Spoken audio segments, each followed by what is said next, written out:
아덴 선교의 실패가 주는 교훈, 그런 제목으로 말씀 나눌 때 저와 여러분에게 하나님의 귀한 뜻을 알고 또 실행할 수 있는 그런 은혜가 있기를 축복합니다. 아덴에서의 바울의 선교, 어떤 분들은 그것에 대해서 실패다 그렇게 말하기도 하고, 또 어떤 분들은 그렇지 않다 그렇게 말하는 사람들도 있습니다. 아덴에서 바울의 선교가 실패다라고 말하는 사람은 그 아덴에서 소수의 결신자만 얻었을 뿐이고 그곳에 교회가 세워지지도 못하고 그랬으니 아덴의 선교는 실패다 그렇게 말하기도 하고요. 또 어떤 사람은 그런 이야기를 합니다. 소수의 사람이라도 구원받았으니까 되지 않느냐, 하나님이 한 영혼을 천하보다 귀하게 여기시는데 소수라도 구원받으면 됐지. 이 말 들으면 이 말이 맞는 것 같고 저 말 들으면 저 말이 맞는 것 같고 그럴 수 있죠. 아니, 사람이 많이 모인 교회는 좋은 교회고 사람이 조금 모인 교회는 나쁜 교회냐, 그 이야기 하니까 또 그럴 듯하고 그럴 것 같고 그렇지 않습니까? 그런데 이전의 사역을 비하여서, 이전에 그러니까 마게도니아의 첫 성이었던 빌립보의 사역이나 데살로니가나 베레아의 사역을 통하여서, 또는 그 이후에 있을 고린도의 사역에 비교하면 사실 아데네스의 사역은 좀 조그마한 규모였고 부족하기 그지없었다, 이렇게 생각해 볼 수 있는 그런 부분이 되어지겠습니다. 오늘 그런 방향성을 가지고 그렇게 말씀을 한번 나눠보기를 원합니다. 도대체 아덴에서 바울은 왜 실패했는가라는 것, 그것들을 한번 이렇게 보기 원합니다. 빌립보에서 사역을 했습니다. 굉장한 핍박이 일어났죠. 매도 수도 없이 맞고 깊은 감옥에 갇혔습니다. 그러나 기도하고 찬송하였더니 하나님이 놀라운 은혜도 하여 주셔서 막 반전의 역사가 일어나는 거 아닙니까? 하나님께서 저와 여러분에게도 그런 은혜 허락하여 주시기를 소망합니다. 데살로니가에 가서 열심을 다하여서 3주간의 새 안식일에 걸쳐서 말씀을 전하였더니 많은 사람들이 죽게 돌아오고 하나님 은혜 가운데 기뻐하고 즐거워하고 그런 역사가 있었습니다. 거기 교회가 세워지고 은혜가 충만한 그런 공동체가 되었으니 얼마나 감사한지요. 베레아로 갔더니, 핍박을 받아 베레아로 갔더니, 거기에서 한 5-60km 떨어진 베레아로 갔더니 그곳에서도 하나님은 준비된 영혼들을 붙여주시고, 베레아 사람들은 더 신사적이어서 말씀이 그런가 하여서 날마다 성경을 삼고하고, 얼마나 행복하고 좋았겠습니까? 그런데 은혜가 풍성했지만 핍박하고 또 넘어뜨리고 하는 악한 것들이 얼마나 더 장난을 많이 하고 그랬는지 모르겠습니다. 그래서 바울은 그 베레아에서의 사역을 뒤로하고 멀리 떨어진, 배를 타고 500km나 떨어진 그리스 최남단으로 가게 되어집니다. 그리스 북쪽에서 사역을 하다가 이제 그리스 최남단인 아덴까지, 설마 거기는 못 쫓아오겠지, 아마 그런 마음으로 갔을지도 모르겠다, 그런 생각을 문득 해보았습니다. 물론 성령님이 인도하셔서 그곳에 갔겠지요. 그 성에 갔었는데 오늘 이제 16절부터 그런 말씀이 나와요. 바울이 아덴에서 그들을 기다리다가 누구를 기다립니까? 이제 이 사도행전을 쓴 누가나 디모데 같은 동역자들을 기다리고 있었다, 그 말이죠. 그러니까 베레아에서 바울과 실라가 사역을 하다가 너무너무 위험하니까 그 형제들이 이제 쫓아가지 못하도록 멀리 아덴 가는 배를 태워서 바울 일행을 보냈단 말입니다. 아덴으로 가면서 바울은 참 마음이 설레었을 거다, 그런 생각을 해봅니다. 이 아덴은 아테네라는 현재 말하면 아테네라고 말할 수 있는 그런 지역인데, 그 당시에도 굉장히 문명의 중심지였다고 합니다. 그래서 이 아테네에는 뭐 플라톤이나 소크라테스나 아리스토텔레스나 이런 유명한 철학자들이 그곳에 나오게 되어졌고, 뭐 그곳은 개도 철학자들의 책을 물고 다닌다 할 만큼 그만큼 철학의 왕성한 도시, 문화의 도시, 로마의 영토 안에 있었지만 로마 사람들도 그들을 무시하지 않아서 자치적인 활동을 감당하던 그런 도시. 바울은 공부를 잘하는 사람 아닙니까? 머리가 명석한 사람이고 율법에도 능통하지만 헬라 철학에도 굉장히 능통한 사람입니다. 그는 길리기아 다소의 출신이고 거기는 어렸을 때부터 공부를 많이 했던 천부장집 아들이라, 그래서 바울은 아덴에 대해서 엄청난 기대를 가지고 그렇게 가게 되어졌던 것 같습니다.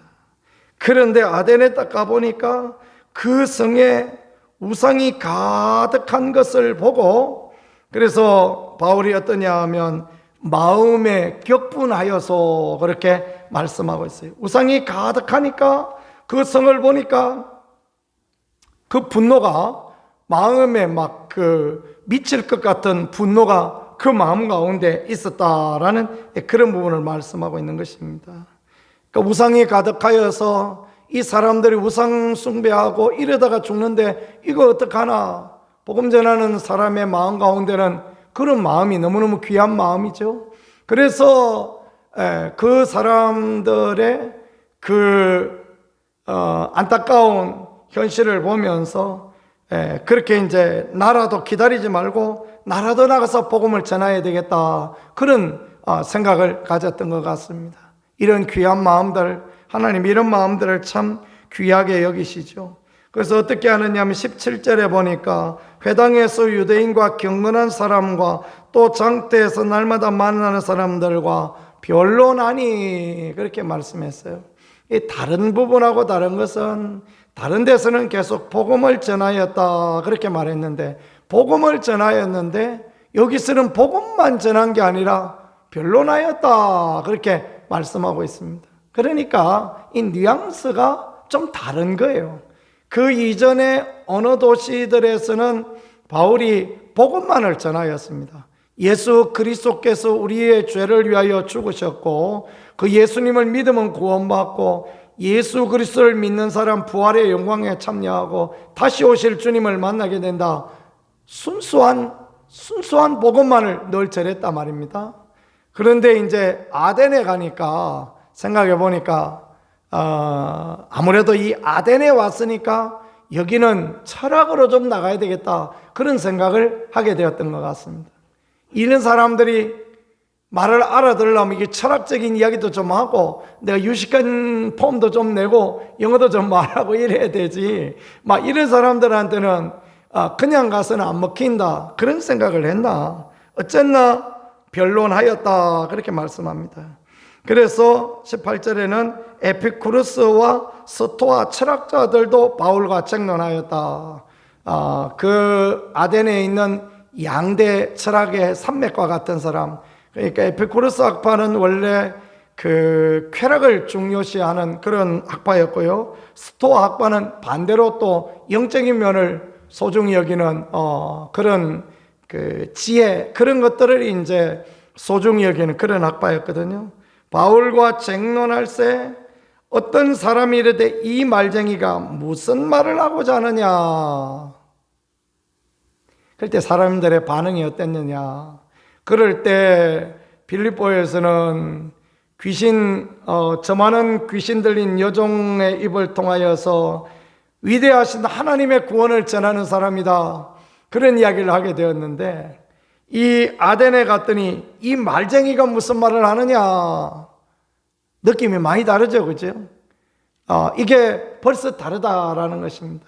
변론을 하고 있으니까 그 말쟁이들하고 같이 말을 섞으면서 그들의 문화와 그들이 이해하기 좋다고 생각해서 그렇게 복음을 전했더니, 철학적인 이야기를 했더니 그 사람들이 하는 이야기가, 이 말쟁이가 도대체 뭔 이야기를 하고자 하느냐, 뭔 이야기를 하는지 도대체 못 알아듣겠다, 그 말을 하는 거죠. 그래서 이제 네가 이상한 것을 우리 귀에 들려주니 그 무슨 뜻인지 알고자 하노라. 그래서 이 사람들이 어떻게 하냐면 22절에 보니까 바울이 아레오바고 가운데 서서 말하되, 그 사람들이 이제 바울을 어디로 데리고 가느냐 하면 아레오바고 언덕으로 데리고 갑니다. 19절에 보니까 그를 붙어 아레오바고로 가며 말하기를, 내가 말하는 이 새로운 가르침이 무엇인지 우리가 알 수 있겠느냐. 붙들어 갔다 그러죠. 자기 발로 간 게 아닙니다. 아레오바고 가운데 서서, 여기는 토론의 언덕인 것입니다. 한 사람이 서서 자기의 철학을 강론하고 사람들이 듣고 질문하고 그 언덕에 갔다라는 거예요. 이전에는 어디 갔습니까? 회당에 갔잖아요. 회당에 경건한 사람들이 모이는 회당에 가서 복음을 전하였는데, 바울이 아덴에서는 아레오바고 언덕 위에 서게 되어졌습니다. 그 세상 철학자들이 서 있는 그 자리에 서게 되어졌다라는 것입니다. 그래가지고 거기에서 이제 바울이 복음을 전하는데, 22절에 보니까 아레오바고 가운데 서서 말하되, 아덴 사람들아 너희를 보니 범사에 종교성이 많도다.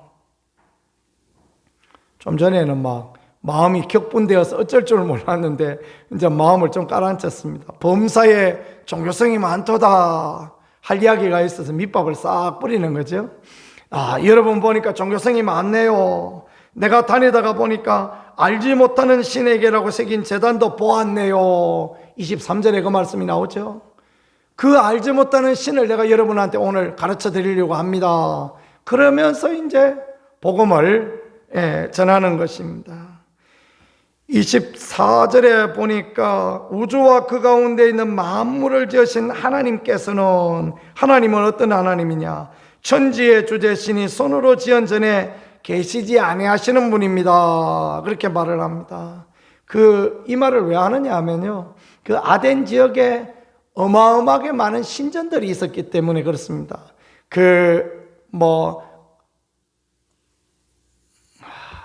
이럴 때는 이름이 기억이 나야 되는데 이 이름이 기억이 안 납니다. 가장 높은 곳에 있는 파르테논 신전부터 시작해서 그 아덴 지역에는 수많은 신전들이 세워져 있는 거예요. 그러니까 여러분, 천지와 만물을 지으신 하나님은 알지 못하는 신이라고 이런 섬기는 그분은 이 신전에 가지 않습니다. 또 무엇이 부족한 것처럼 사람의 손으로 섬기름을 받으시는 것도 아닙니다. 그렇죠. 하나님 우리한테 뭐가 부족해서 헌금 내라 하시고 그렇게 하십니까? 그렇게 하시는 거 아니죠. 하나님은 우리 마음을 받기를 원하시고 우리의 정성을 받기 원하시는 거지, 하나님이 천지와 만물의 주인이시고 천지와 만물을 말씀으로 창조하신 하나님이 뭐가 부족해서 우리 돈도 없는 우리한테 내놔라 그렇게 하시겠습니까? 그렇죠? 하나님 그렇게 하시는 분이 아니십니다. 그런 선하신 하나님을 믿으실 수 있기를 축복합니다. 그리고 그 다음에 만민에게 생명과 호흡과 만물을 친히 주시는 이십니다. 하나님은 생명도 주시고 호흡도 주시고 만물을 친히 주시는 분. 그래서 인류의 모든 족속을 한 혈통으로 만드사 온 땅에 살게 하시고 그들의 연대를 정하시고 거주의 경계를 한정하셨다. 하나님은 그런 분이다라는 것입니다. 그런 하나님을 믿으라라고 복음을 전하고 있는 것이죠. 그죠? 참 우리가 이렇게 보면 이 바울이 얼마나 머리가 좋은 사람이다라는 것을 이해할 수 있습니다.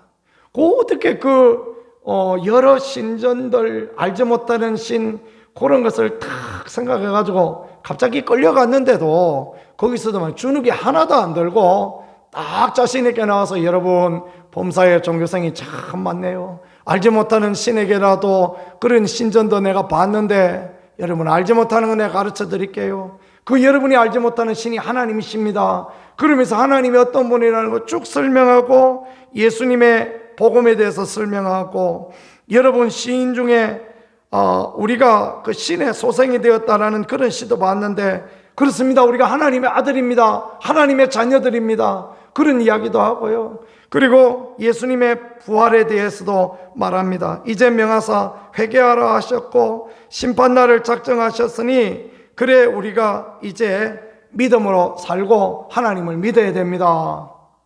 얼마나 멋집니까? 그죠? 문제는 이렇게 멋지게 아름답게 복음을 전했는데 믿는 사람이 별로 없었다라는 것입니다.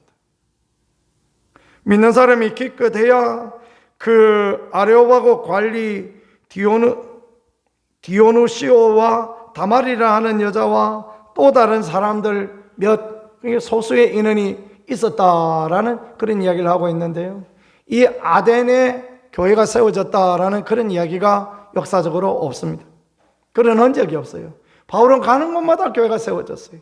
빌보에서 매를 맞아 그 어려움을 당해도 거기 교회가 세워지고, 데살로니가에 가도 데살로니가에 교회가 세워지고, 베레아에 갈 때 베레아에 또 교회가 세워지고, 그리고 고린도에 갈 때, 에베소에 갈 때 가는 데마다 교회가 세워지고 든든해지고 이런 역사가 나타났는데, 왜 아덴에서는 이렇게 설교를 멋지게 이렇게 잘했는데 은혜의 역사가 안 나타났을까요? 자기 힘과 자기 능력을 했기 때문에 그런 것입니다. 하나님 의지하고 하나님이 말씀하기를 원하시는 대로 순전한 복음을 전하였더라면, 그랬더라면 그 아덴에서도 하나님께 돌아오는 사람들이 많이 있었을 것입니다. 근데 바울이 그렇게 안 하고, 아덴은 철학의 도시니까 내가 가서 거기서 철학적으로 사람들을 설명하고 설교하고, 그래서 내가 그 사람들을 돌아오게 하리라, 이런 걸 보고 망구 자기 생각대로 했더니 하나님 은혜가 안 임하여졌다라는 것입니다. 믿음의 삶을 살아갈 때 우리에게 중요한 것은 망구 자기 생각대로, 자기 열심대로, 자기 의견대로 아무리 해도 놀라운 은혜가 임하여지지 않고 나타나지 않을 때가 많다라는 것입니다. 하나님이 어떤 사람이 굶고 있길래 너무너무 힘들어하는 것 같아서 내가 쌀을 한 포대기 갖다 줬다 쳐보십시다. 얼마나 잘한 일입니까? 그죠? 그런데 하나님의 뜻은, 야, 너 왜 그러고 있냐? 내가 저 사람 좀 굶겨서 저 사람 회개하고 나한테 돌아오라고 그러려고 그러는데 너는 왜 그러냐? 이렇게 하신다면 그거 얼마나 그걸 잘못하는 것이겠습니까? 그죠? 그러니까 내가 마음으로는 선하고 내가 하나님 앞에 열심을 갖고 있고 내가 정말 이렇게 하는 것이 하나님의 기쁨이다 생각할 수 있지만 그거 아닐 때도 많다라는 것입니다. 그래서 우리가 목사나 성도나 참으로 기도가 필요하고 은혜가 참으로 그렇게 필요한 것입니다. 하나님의 은혜가 있을 때는, 하나님이 함께 하시고 하나님이 가르쳐 주실 때는 핍박이 따라오고 어려움이 따라오고 힘든 일이 따라와도 그래도 열매가 있어요. 그래도 하나님의 함께 하심이 있어요. 그게 빌립보의 사역이고 데살로니가의 사역이고 베레아의 사역이고 고린도의 사역이고, 그게 그런 것입니다. 하나님의 은혜를 따라 나갈 때는, 하나님의 뜻을 따라 나갈 때는, 하나님의 원하시는 대로 따라 나갈 때는 그런 은총이 있는 것입니다. 바울은 성령이 아시아에서 복음을 전하지 못하게 막았다라는 것을 그렇게 기록했죠. 그런데 이 아덴에 가서는 그걸 잊어버린가 봅니다. 아덴은 굉장한 큰 도시요, 문화도시요, 철학의 도시니 여기서 어리부리하게 복음 전했다가는 안 되겠다 그러면서 막 계산을 열심히 하고 막 설교 준비도 열심히 하고 그래가지고 갔던 것 같습니다. 그보다 더 중요한 게 기도 준비 열심히 하고 하나님이 뜻이 어디 있는가 물어보고 그래 갔어야 되는데, 그런 부분을 우리가 볼 수 있는 부분 아닌가라고 그렇게 생각되어집니다. 살다가 보면 우리는 생각지 못한 어려움도 겪게 되고 생각지 못한 힘든 일들도 보게 될 때가 많이 있습니다. 그럴 때 우리가 물음표를 한번 가져봐야 되겠습니다. 내가 하나님 앞에 하나님이 기뻐하는 방향성으로 가고 있는가? 내가 하나님의 뜻은 묻고 지금 이 일을 하고 있는가? 내가 하나님 앞에 기도는 하고 지금 하고 있는가 생각하면, 되돌이켜보면 우리가 어디로 가야 될지, 무엇을 해야 될지, 어떻게 해야 될지 아는 그런 자리로 나가게 되어질 것입니다. 저는 늘 새벽에 기도할 때마다 늘 그런 기도를 합니다. 하나님 알게 해주시고 깨닫게 해주세요. 하나님 지혜 허락하여 주세요. 그런 기도를 하나님 앞에 드립니다. 제가 제일 좋아하는 구절 중에 하나, 너희 중에 누구든지 지혜가 부족한 자 있느냐? 모든 자에게 후히 주시고 꾸짖지 않으면 하나님께 구하라. 그래야면 주시리라. 야고보서 1장 5절 말씀입니다. 하나님 앞에 지혜를 구하고 하나님 은혜를 구하면 하나님께서 알게 하시고 깨닫게 하시고 도와주시죠. 그러면요, 가보면요, 그 길에도 여전히 어려움도 있어요. 힘든 일도 있어요. 괴로운 일도 있습니다. 그러나 그 길 끝에 가보면 하나님의 선한 은혜와 하나님의 도우심이 늘 거기 기다리고 있는 것을 그렇게 보게 되어지는 것입니다. 우리 모든 분들 아덴에서 바울의 실수를 잘 생각하면서 우리가 믿음의 길, 축복의 길, 하나님이 기뻐하시는 복되고 거룩한 길을 갈 수 있는 우리 모두가 되어질 수 있기를 우리 구세주 예수 그리스도 이름으로 간절히 축복합니다. 기도 올리겠습니다. 하나님 우리 아버지 감사합니다. 귀한 것들을 깨닫게 하시니 성공 가운데서도 배우고 실패 가운데서도 배우고 배워 깨달아 하나님의 귀한 일을 잘 감당하는 우리가 되게 하시고 주의 축복을 누리는 거룩한 믿음의 백성들 되어질 수 있도록 은혜를 역사하시고 인도하여 주시옵소서. 이 밤에 잘 때에도 은혜 더하여 주시고 주님의 귀한 은총으로 단잠 자게 하시고 세임 얻어 주 앞에 충성된 복된 일꾼 되어질 수 있게 인도하여 주옵소서. 늘 주님께 집중하는 우리들 되어질 수 있게 은혜와 긍휼과 위로와 도우심으로 함께하여 주실 줄 믿습니다. 예수 그리스도 귀하신 이름으로 기도드렸습니다. 아멘.